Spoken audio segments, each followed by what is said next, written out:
The silence after Damien spoke was worse than any scream. "Stay with the doctors, Tori. I'm not losing Sienna over another one of your scares." In Emergency Bay 7, the harsh fluorescent lights bleached Victoria Ellison's face white. A nurse pressed a blood-soaked pad against the sheet between her legs. Damien Crowe already had his overcoat on. His phone vibrated in his hand like a living thing.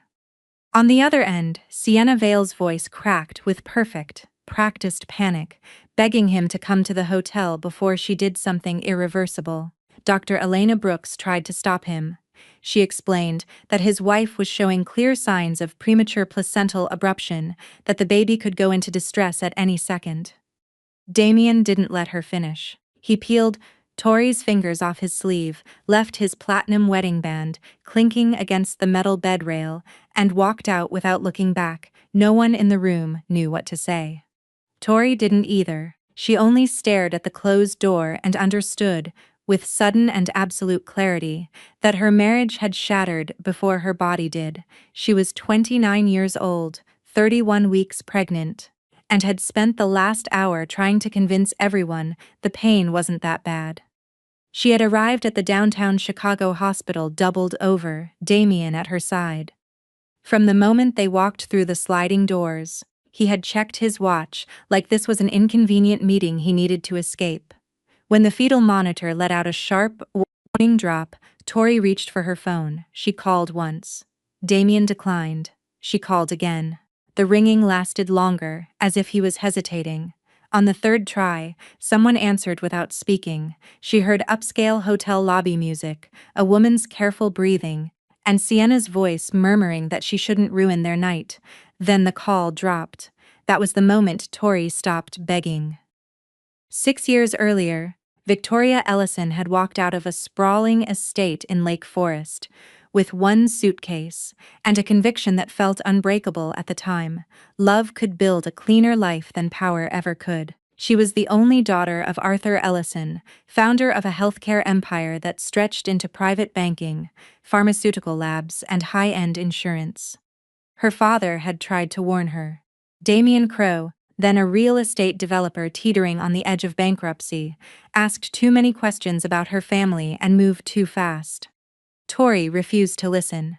To prove she wasn't a bargaining chip, she stepped down from the family foundation, married Damien in a quiet ceremony in Savannah, with almost none of the Ellisons present, and took his last name on every document that mattered.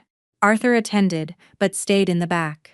Before he left, he handed Gabriel Shaw, his most trusted attorney, a business card for his daughter. On the back he had written one sentence: "Whenever you want to come back, you will not have to explain why." Tori kept that card for 6 years without using it. Sienna Vale arrived at at Crowe Holdings, 4 years later, hired to modernize the company's image. She was sharp, elegant, and surgically skilled at spotting the insecurity behind arrogance. She never attacked Tori directly. First, she praised her for staying out of the spotlight.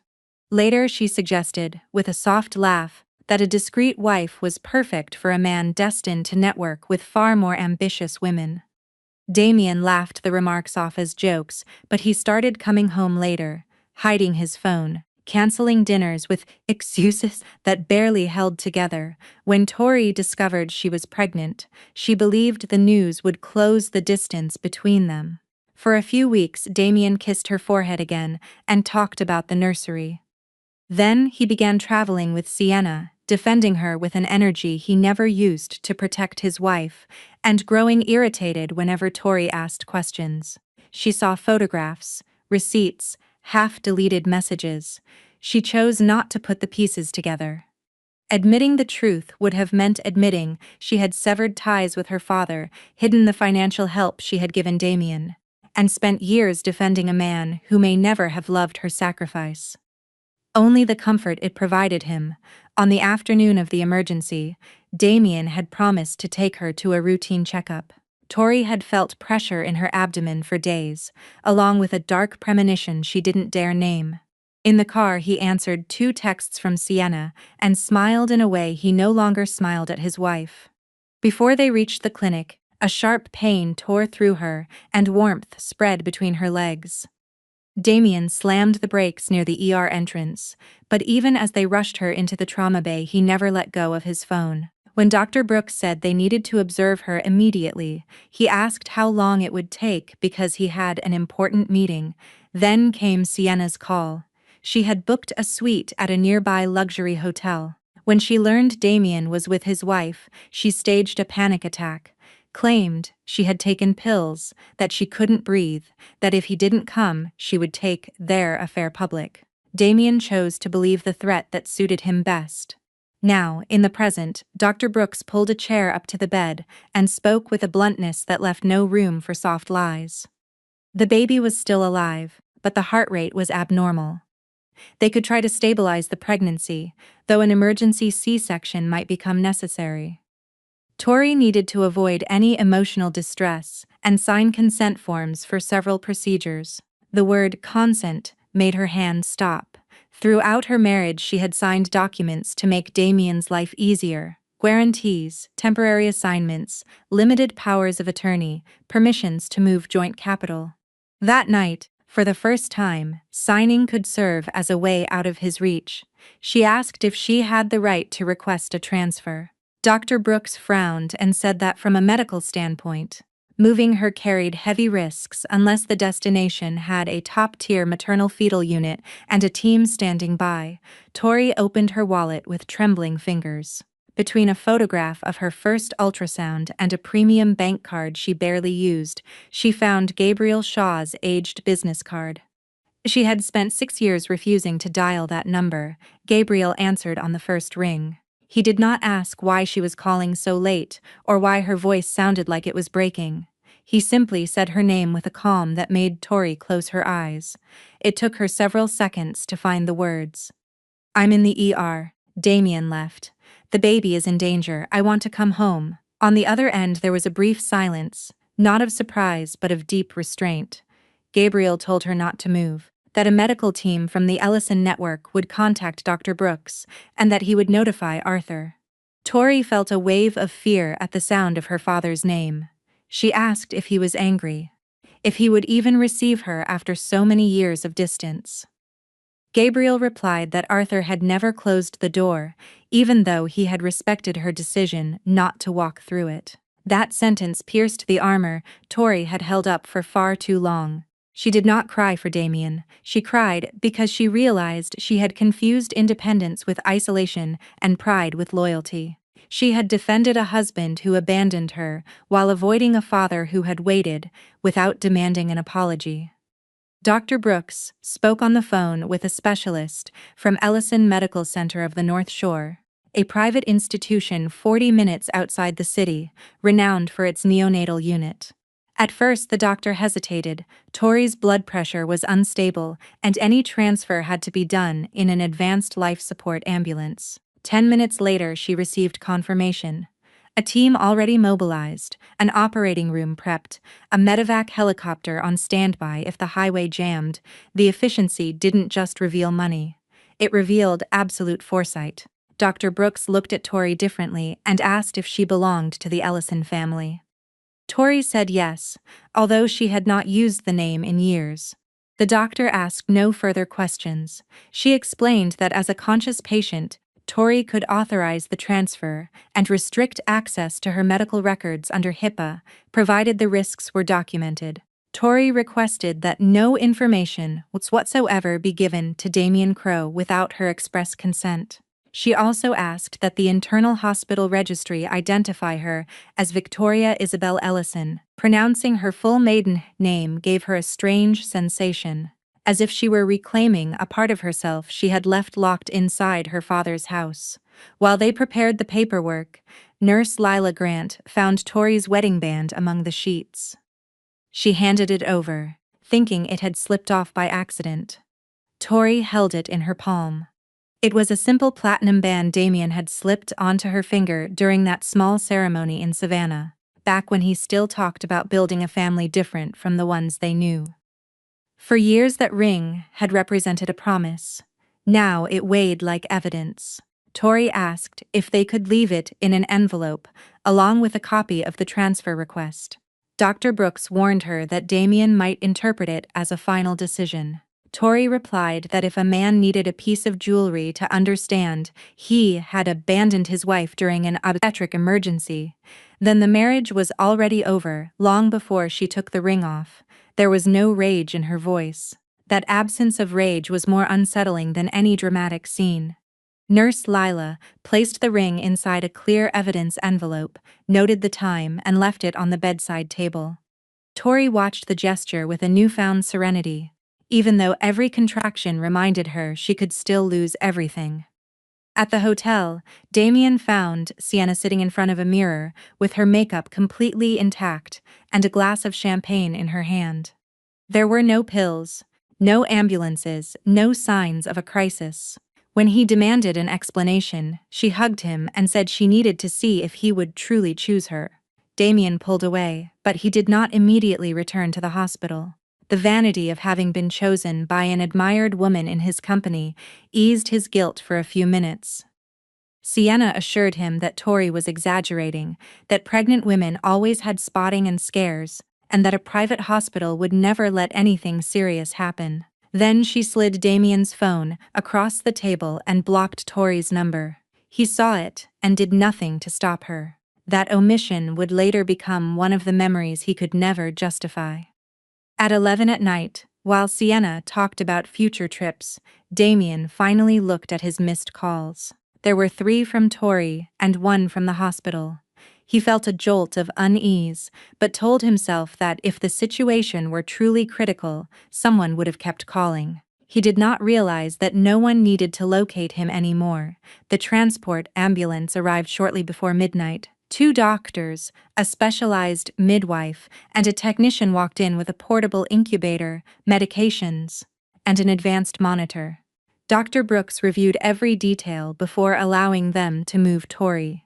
Gabriel Shaw appeared behind the medical team, his suit wrinkled and his face more exhausted than she remembered. He did not step forward to hug her until she extended her hand. Then he leaned down next to the stretcher and told her Arthur was waiting at the destination hospital. Tori asked if her father knew Damien had left for another woman. Gabriel replied that he knew the essentials but had not asked for explanations. He only asked if you and the baby are alive. Lucy, no, Tori, turned her face away so no one would see her lips trembling. Before leaving, she signed the transfer request, the restriction of access to her medical files, and an authorization for Gabriel to protect her legal interests during her hospitalization. Every signature felt like closing a door. However, for the first time, closing a door did not make her feel trapped. It made her feel safe. At Ellison Medical Center of the North Shore, Arthur was waiting by the doors of the maternal fetal unit. He wore a dark overcoat over casual clothes and held the exact same photograph of Tori that he had kept since her wedding day. When the stretcher appeared, he took a step toward her and stopped. Afraid of invading a space his daughter had denied him for years, Tori looked at him. Her father looked older, his hair completely silver, bearing a worry that no amount of power could conceal. She said, "Dad." With a voice that was barely audible, Arthur stepped closer, took her hand and kissed her fingers. He did not mention Damien. He did not ask why she had taken so long, nor did he utter a single word of triumph. He only said that she was here now. Those few words shattered whatever remained of Tori's resistance. As the doctors wheeled her toward the operating room, she asked her father not to let Damien know her location. Arthur nodded, clarifying that he would not use his influence for revenge, but to guarantee that no one would ever make decisions regarding her safety or the baby's without her consent again. At 2:01 in the morning, Damien Crowe walked back into the original hospital with his face arranged for an argument. He expected to find Tori, crying, maybe furious, but still available, still waiting for an explanation he had already rehearsed in the car. Emergency Bay 7 was empty. The sheets had been changed. The monitors were dark. Her small bag of clothes still sat on a chair. On the bedside table lay a clear plastic envelope containing her platinum wedding band and a copy of the transfer request. Damien read the document twice. The patient had been moved by her own decision under specialized supervision. The receiving facility field was blacked out for confidentiality. He tracked down Dr. Elena Brooks and demanded to know where his wife was. The doctor told him, calmly and without apology, that Victoria Ellison had revoked any authorization to share information with him. Damien raised his voice, insisting he was the husband and the father of the child. Dr. Brooks looked at him the way she might look at a man who had just failed a basic competency test. Being a husband does not override the rights of a conscious patient, she said. And being a father is not the same thing as demanding answers after you ignored 3 emergency calls. He had no reply that didn't sound pathetic even to himself. In the operating room across the city, the team at Ellison Medical Center managed to slow the bleeding, but they warned that the next hours would decide everything. Tori stayed conscious while they prepared her for a possible emergency C-section.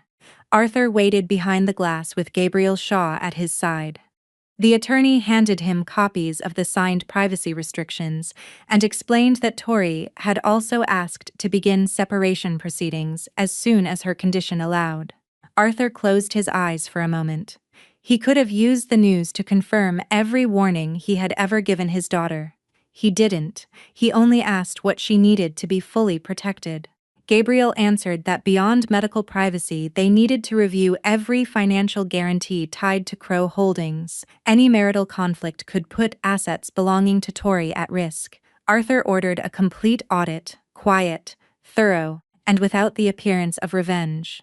He wanted facts, not impulses. Without knowing it, Damien had just set fire to the foundation of the life he thought he controlled. Shortly before dawn, Tori opened her eyes in an obstetric intensive care room. The baby was still inside her, fragile but alive. Dr. Brooks, who had stayed on the line through part of the transfer, told her the next 24 hours would be critical. Tori asked to see her father. Arthur walked in alone, without security or assistance, and sat by the bed. She tried to apologize for the years of silence. He told her to save her strength. Tori confessed that deep down she had known Damien was cheating. She had preferred to doubt herself rather than admit her father had been right. Arthur replied that he did not need to be right. He needed his daughter alive. Then he placed Gabriel's old business card on the table, the same one she had kept for 6 years. "You haven't returned because you lost," he said. "You've returned because you finally decided to save yourself." Tori closed her eyes and rested a hand on her belly. For the first time since the pain began, she did not feel abandoned. At that same hour, Damien sat in his car outside the empty hospital. Tori's wedding band clenched in his fist. Sienna kept texting, asking when he would come back to the hotel. He didn't answer. A bank notification appeared on his screen. A major corporate transaction had been frozen, pending collateral review. Seconds later, an email from the board of directors summoned an emergency meeting. Damien told himself both were coincidences and looked at the transfer request again. Beneath Tori's signature was a counter-signature, Gabriel Shaw, acting as her legal representative. He recognized the name. Years earlier, that same lawyer had quietly managed the massive credit line that saved his first major development. A different kind of cold settled in his stomach. The woman he had left bleeding in an ER had not simply changed hospitals. She had stepped back into a world he had never bothered to understand. Damien did not go home that morning. He stayed in the car until the sky lightened and traffic returned to the avenue. Every few minutes he looked at the platinum band, as if the circle of metal could somehow lead him to her. He called the hospital desk, threatened administration, tried every political contact that had ever opened a door for him. No one moved. Dr. Brooks had left precise instructions, the patient had withdrawn consent, and every attempt to access her information would be logged. He could not understand how a woman, who had absorbed his silences for years, could vanish with such ruthless efficiency in under an hour. His pride searched for a softer explanation. She was punishing him. She had staged the transfer to scare him. She would come back the moment he apologized. Beneath those excuses, a darker certainty began to grow. Perhaps she had stopped waiting for him for good. At 7 a.m, Sienna called again. This time there were no tears. She spoke with irritation. demanding to know why he had left her alone after choosing to come to the hotel. Damien told her Tori had disappeared, and the hospital refused to say where. Sienna was quiet for less than a second before recovering her calculated tone. She assured him the disappearance only proved how manipulative his wife was, capable of using even a pregnancy to make him the villain. A woman truly in critical condition would never have had the strength to organize lawyers, ambulances, and privacy restrictions. Damien wanted to believe her, because the alternative was admitting he had abandoned his wife during a life-or-death moment. Sienna added that he should not humiliate himself by searching. Tori had no close friends, barely spoke to her family, and depended on him emotionally. Sooner or later she would return. As he listened, Damien remembered the name Gabriel Shaw on the transfer document. He did not mention it to Sienna. For the first time, a part of him suspected she was missing something enormous. When he finally reached the downtown penthouse he shared with Tori, the lights were off and the silence felt different from any argument they had ever had. There were no open suitcases, no emptied closets, no ransacked drawers. Her maternity dresses still hung by color. Her shoes were aligned. The bottle of prenatal vitamins sat on the dresser exactly where she left it every morning. In the unfinished nursery, star-patterned wallpaper covered one wall. Damien touched the crib they had chosen together and felt a sickness he refused to name fear. He checked her home office. Laptop still there, passport still there, wedding keepsake box still there. The only things missing were a blue folder he had never opened and a small overnight bag the medical team had probably packed. Over the next hours, he called mutual acquaintances, hired a private investigator, and checked hospitals. No one gave him anything. It was as if someone had surgically removed Tori from the map of his life without needing to take a single possession, because everything that truly protected her had always existed outside that penthouse. Margaret Crowe arrived just before noon, dressed as if she were attending a corporate luncheon rather than visiting a home missing a pregnant woman. She listened to the entire story without interrupting. When Damien finished, she did not ask about the condition of her grandchild. She asked who had seen Tori leave, what documents she had signed, and whether the press knew. Margaret had spent years regarding her daughter-in-law as an uncomfortable presence. She disliked that Tori rejected high society galas, refused to flaunt the Ellison name, and seemed to observe the Crowe ambitions from a quiet moral distance Margaret interpreted as disdain. She told her son the disappearance was a calculated maneuver. In her view, Arthur Ellison had been waiting for any slip to reclaim his daughter and publicly humiliate Damien. She suggested leaking a quiet story that the young woman was suffering severe emotional instability during pregnancy, so that any future accusation could be dismissed as stress-induced paranoia. Damien refused at first. Margaret replied that you do not defend a reputation after the scandal breaks, you defend it beforehand. The sentence hung over the table like a threat, wearing the mask of advice. At Ellison Medical Center, Tori woke several times to mild contractions and the steady rhythm of the fetal monitor. The doctors had reduced the bleeding, but the placenta remained partially detached. Any fluctuation could force an immediate C-section. Arthur stayed in the adjoining sitting room, even though she had told him to rest. Every time she opened her eyes, she found a fresh cup of coffee and the same dark overcoat draped over the chair. Her father had not left. Gabriel came in mid-morning with a folder and waited for the doctor's permission for a short conversation. Tori asked him to begin the legal separation, but she did not want a media war or to use her family's power to destroy Damien. Gabriel explained that protecting her would require auditing powers of attorney, collateral guarantees, joint accounts, and every corporate decision that could affect her. She nodded. For years she had signed papers without questions, believing that supporting her husband was an act of love. Now she needed to know exactly what she had signed away and what still belonged to her. Gabriel placed a copy of a 6-year-old contract on the table. When Crow Holdings could not secure financing to finish its first major project, Tori had put up an investment portfolio inherited from her mother as indirect collateral. The arrangement was structured through an LLC, managed by Ellison Capital, so that Damien would never know Arthur was the one bailing him out. Tori remembered the agreement. She had begged her father to help without revealing himself because Damien was collapsing under the belief that the big banks were humiliating him. Arthur had agreed on one strict condition. The collateral would carry clauses allowing a full audit of Crow Holdings in cases of fraud, personal use of corporate funds, or severe harm to the beneficiary. Tori asked if abandoning a wife in the ER triggered any of those clauses.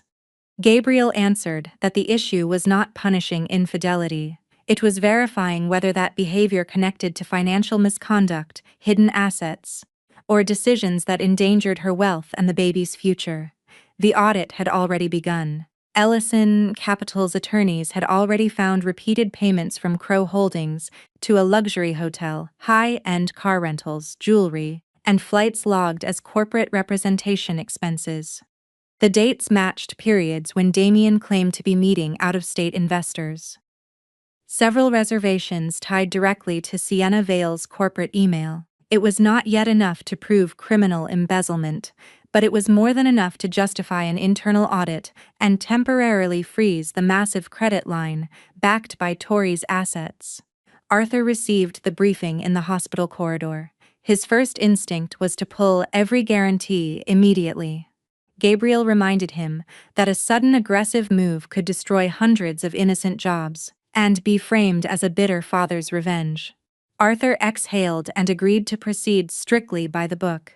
Tori overheard part of the conversation from her room and asked that no ordinary employee pay the price for Damien's choices.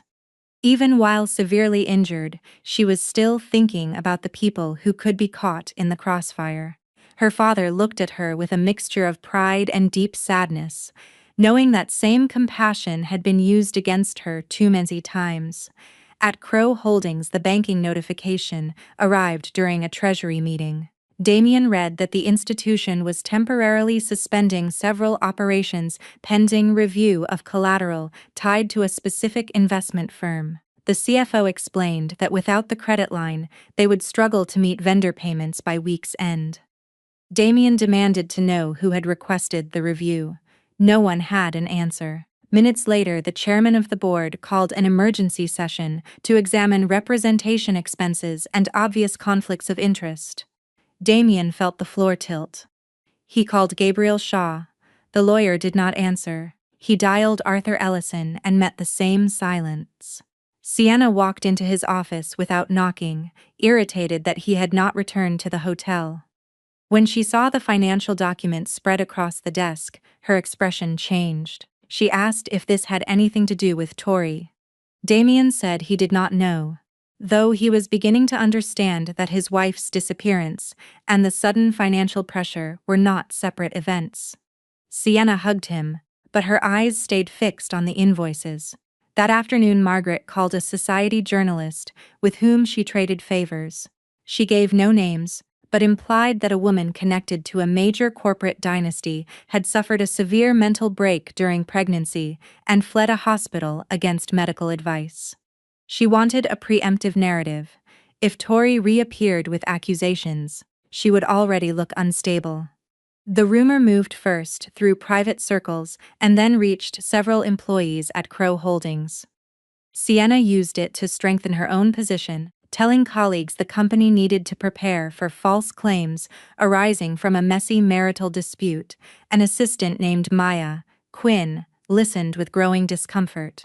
She had seen Sienna use the corporate card to pay for the hotel suite the night before, and she knew those bookings had nothing to do with any client. Maya said nothing, but she downloaded copies of every receipt before they could be scrubbed from the server. She did not act out of loyalty to Tori, whom she barely knew. She acted because she understood someone would soon try to make her an accessory. Damien returned to the original hospital at dusk and demanded another meeting with Dr. Brooks. The doctor agreed to see him in an office, not from obligation, but because she wanted him to understand the severity of what had occurred.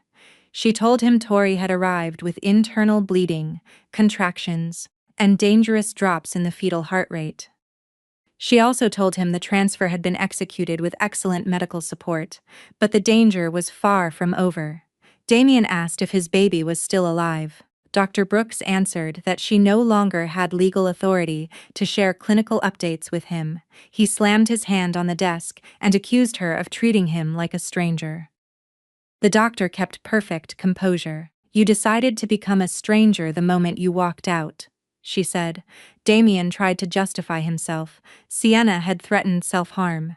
Dr. Brooks asked why he had not called an ambulance for her, why he had not asked the hotel for help, and why he had left a patient who was visibly bleeding.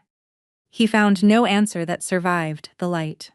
For the first time, the story he told himself stopped sounding convincing. In her hospital room, Tori watched a message appear on the new phone Gabriel had given her. Her old phone remained powered off and bagged as potential evidence. For several minutes she stared at Damien's text. "Just tell me if our child is alive." He did not ask how she was. He did not apologize for leaving.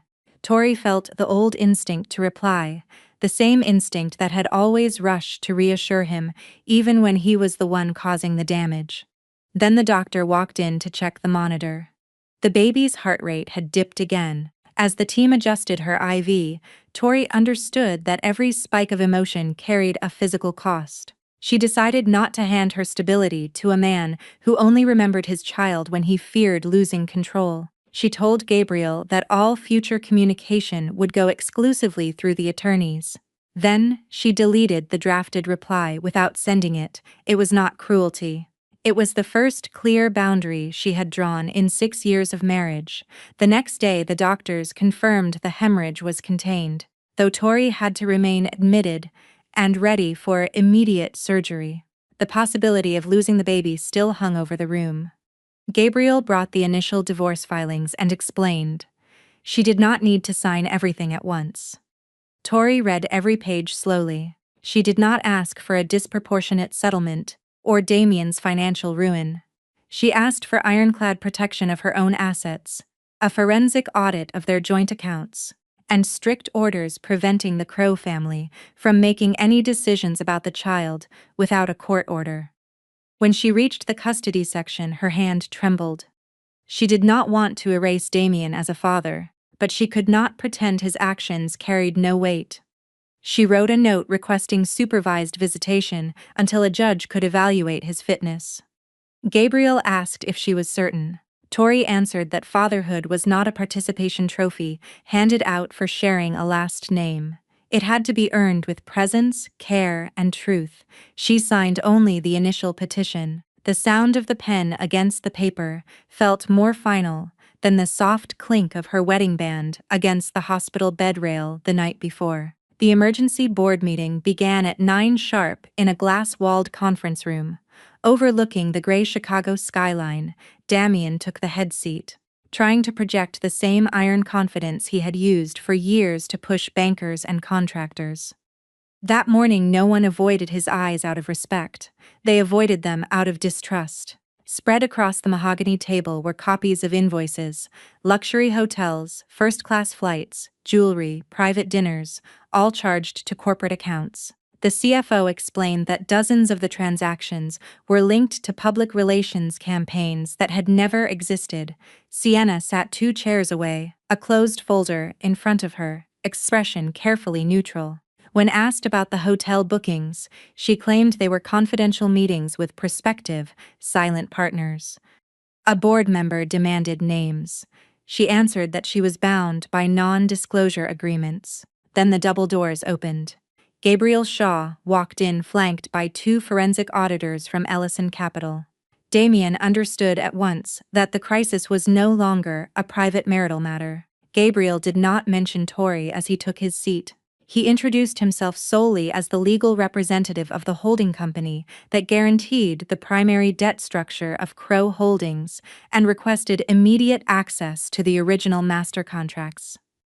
Damien snapped. asking why a firm connected to Arthur Ellison was suddenly interfering in a company he had built from the ground up.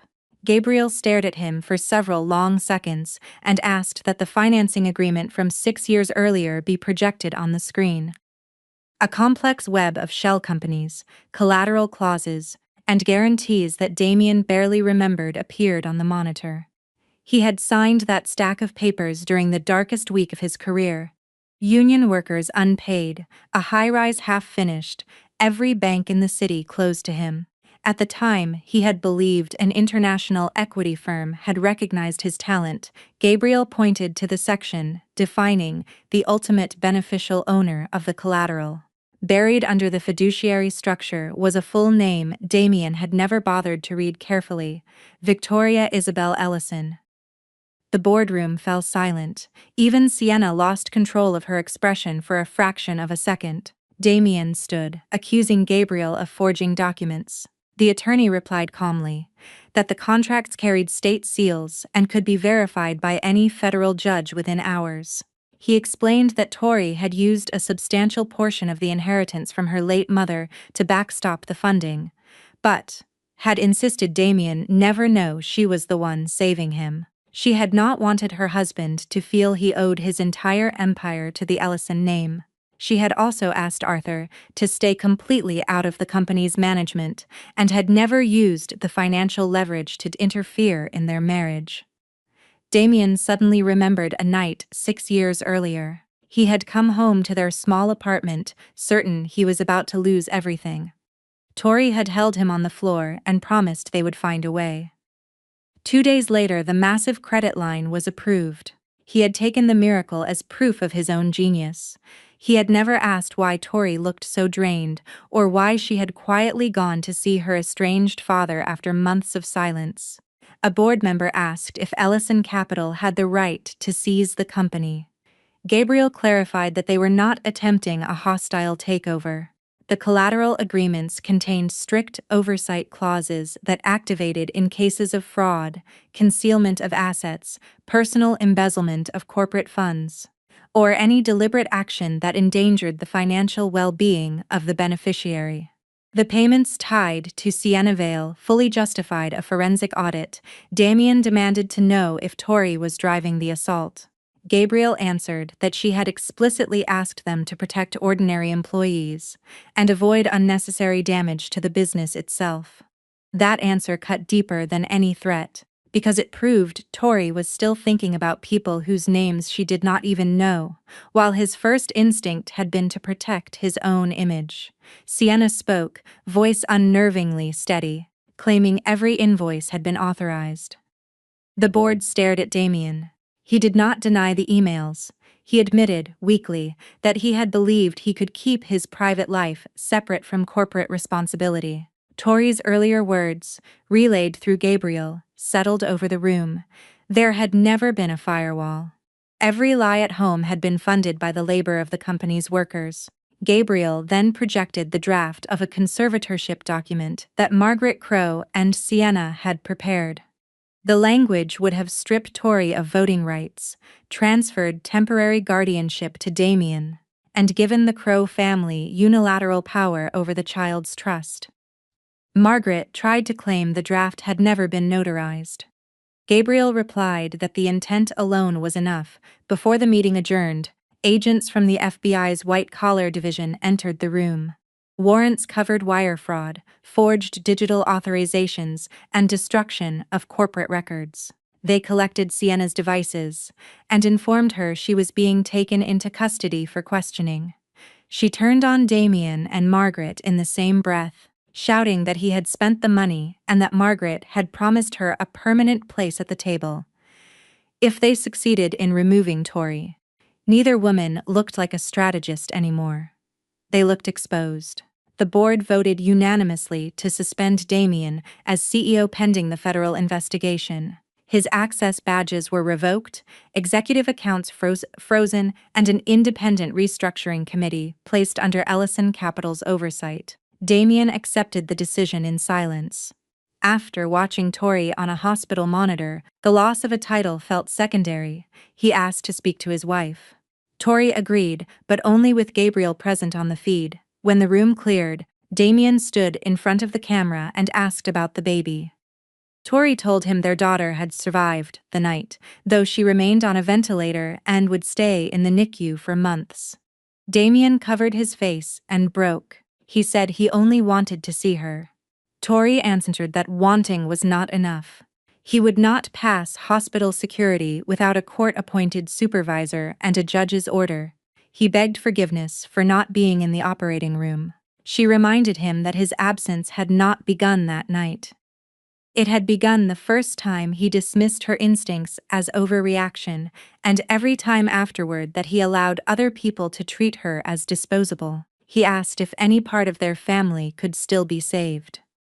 Tori looked at him for a long moment and said she did not know whether she would ever forgive him.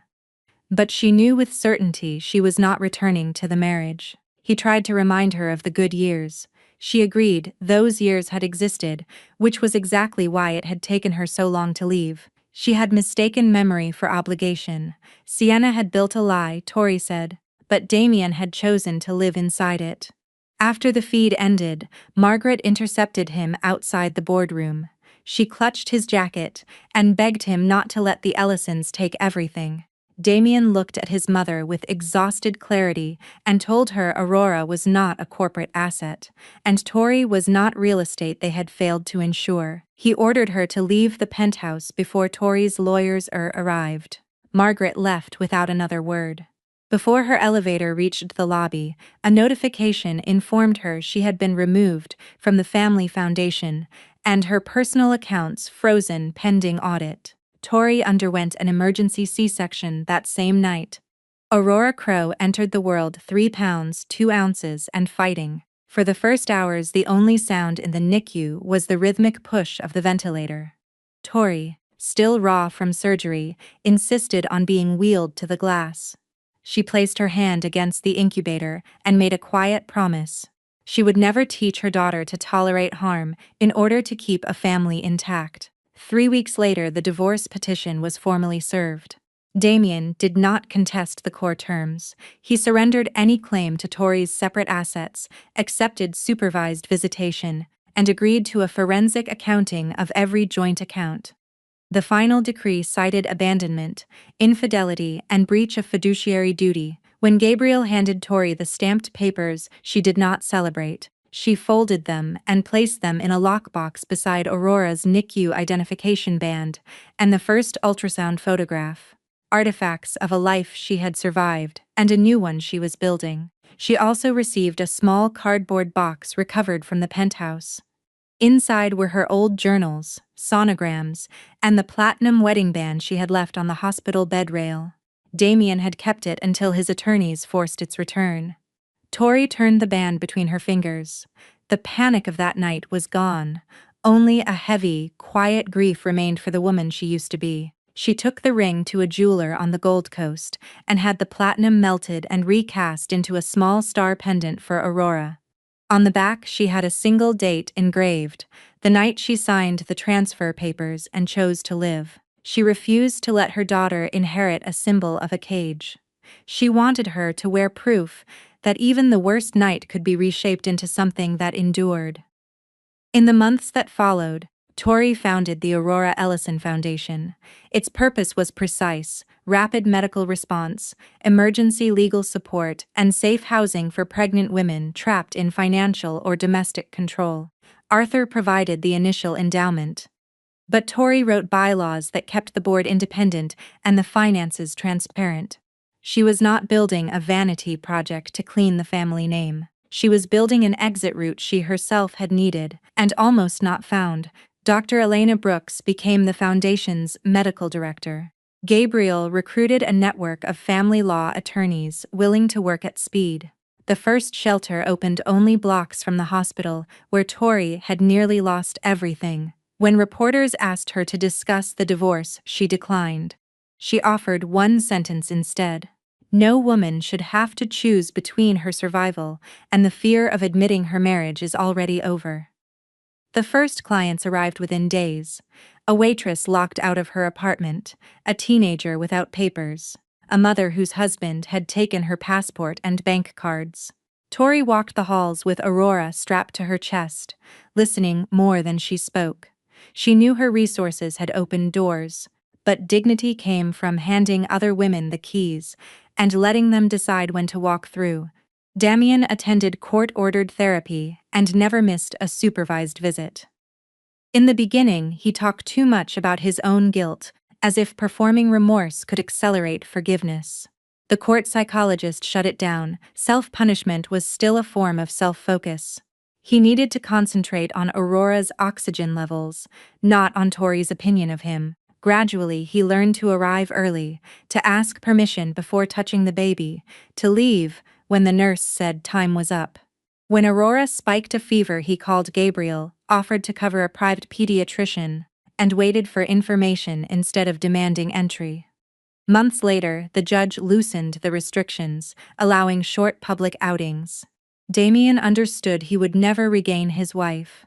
He was only being given the chance, day by day, to become a father his daughter might one day trust. Margaret required longer.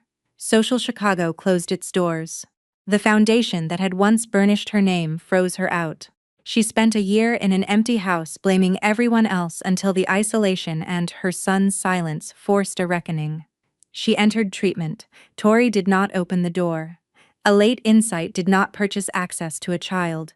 After more than a year, and only under strict conditions, Margaret was allowed a single supervised afternoon in a public park, on the explicit rule that the word "here" never leave her mouth in Aurora's presence. Sienna served her sentence after forfeiting assets and cooperating with investigators. Before reporting to custody, she sent Tori a letter attempting to cast herself as another victim of Damien's gravity. Tori read it once. Understanding the origin of someone's damage did not erase the damage itself. Gabriel sent a one-line reply. Understanding the source of your actions does not absolve the harm they caused. Then the address was blocked. 1 year to the day after the night, in Emergency Bay 7, Tori returned to the downtown hospital to open a legal clinic on the ground floor under the foundation's name. After the press left, Dr. Brooks walked her to the empty trauma bay. The room looked smaller than memory had made it. The same lights hummed, the same metal rails gleamed. Tori stood in the center holding Aurora, now a sturdy toddler, who examined the equipment with serious eyes. She did not need a flashback. Her body still remembered the smell of blood and the sound of the door closing behind Damien. But when she looked at the bed, she no longer saw a woman abandoned. She saw a woman who had found a business card, made a phone call, and signed a piece of paper that changed the ending. Damien arrived later to collect Aurora for his Saturday hours. It was the first time they had stood in that building together, since the night everything broke. They met near the revolving doors he had once pushed through to answer Sienna's call. He looked at his healthy daughter, then at Tori, and admitted that for months he had believed the loss of the company was his punishment. He understood now that the deeper cost was waking each day, knowing he had been given the chance to protect them and had walked away instead. Tori told him she did not need him to spend the rest of his life in a dark room of regret. She needed him to use the weight of what he had done to make sure he never again left anyone who needed him. He asked why she had never told him she was the one behind the original financing. She answered that she had wanted to be loved as a partner, not valued as a safety net. When the truth finally surfaced, it only confirmed what he was capable of. When he believed she had no power, he asked quietly if she had ever really loved him. She said yes, and that was why the betrayal had cut so deep. Love did not freeze a person in their best moments. He had changed, so had she. The version of herself that confused loyalty with self-erasure was gone. He nodded, took Aurora's bag, and promised to have her home at exactly 5. He added nothing more. Tori watched them step out onto the sidewalk and felt no panic. She had court orders, clear boundaries, and a record of his patterns she could now manage. Trusting him with limited access did not mean believing his best story about himself. It meant keeping her eyes open and deciding how much rope he was allowed to hold. That evening she placed the small platinum star pendant in a velvet box, beside a letter Aurora would open on her 18th birthday. In the letter, she did not paint Damien as a cartoon villain or herself as a flawless survivor. She wrote that people are complicated. They can love you, damage you, regret it, and still never earn the right to return. Forgiveness is private. Access to your life is a privilege that can be revoked. Asking for help is not weakness. Any relationship that requires you to shrink so someone else can feel large is not love. It is captivity. She locked the box on a high shelf. She would not raise her daughter afraid of the dark. She would raise her with the ability to see clearly in it. Over the following years, the Aurora Ellison Foundation opened centers in 3 more cities. Thousands of women found exits that did not require them to prove they were perfect victims first. Tori ran the work with precision and kept her face off the society pages. Arthur became a patient grandfather, more interested in building block towers than issuing orders. Damien never returned to a corner office. He took a quiet advisory role and directed most of his income toward restitution. His relationship with Aurora grew inside firm boundaries. Supervised weekends that eventually became overnights, always anchored by honesty rather than rewritten history. Margaret earned limited holiday visits after sustained change, and only because she learned to stop speaking about legacy when a child was in the room. Sienna finished her sentence and disappeared into another name and another city. No one received a neat Hollywood ending. Each of them simply lived inside the consequences of the choices they had made. The truth did not destroy their lives. It only stopped financing the lies that had been killing them. On a clear May morning, Tori walked with Aurora through the foundation gardens while Faye waited for intake meetings inside. Aurora, now a quick first grader, wore the platinum star against her collarbone. She stopped and asked why a date was carved on the back. Tori crouched to her level and said it was the day they both began a different story. Aurora frowned and asked if it had been a sad day. Tori smiled. The real kind. Sometimes the bravest days start out as the saddest ones, she said. Aurora ran ahead toward Arthur, who waited by a bench with a box of donuts. Tori stood alone for a moment in the spring light, watching them. For years she had feared that returning to her father meant admitting defeat. She understood now that stepping into a fortress could be the first move of a longer campaign. The real victory was not merely surviving the night she almost lost everything. It was building a life in which she never again had to apologize for her name, hide her mind, or beg for a seat at her own table. She had loved hard. She had chosen the wrong person. She had bled on a hospital floor. And then she had unbuckled the harness and walked out. All the money in the world had not stopped Damien from leaving her in that trauma bay, and it could not give back the hours she spent terrified her child would die. What actually changed the ending was the moment she understood that dignity is not a currency you spend to keep a marriage certificate, and that real protection never requires your silence in return. Damien lost the only person who had ever truly stood behind him because he mistook her patience for dependence. Sienna destroyed her own future, believing that removing another woman would make her irreplaceable. Tori walked out of the fire, holding the one thing no account balance could purchase, the clear, quiet power to decide who she was, who was allowed near her, and what kind of love she would ever accept again. Walking away is not always abandonment. Sometimes it is simply the refusal to let someone else keep calling their cruelty by a softer name.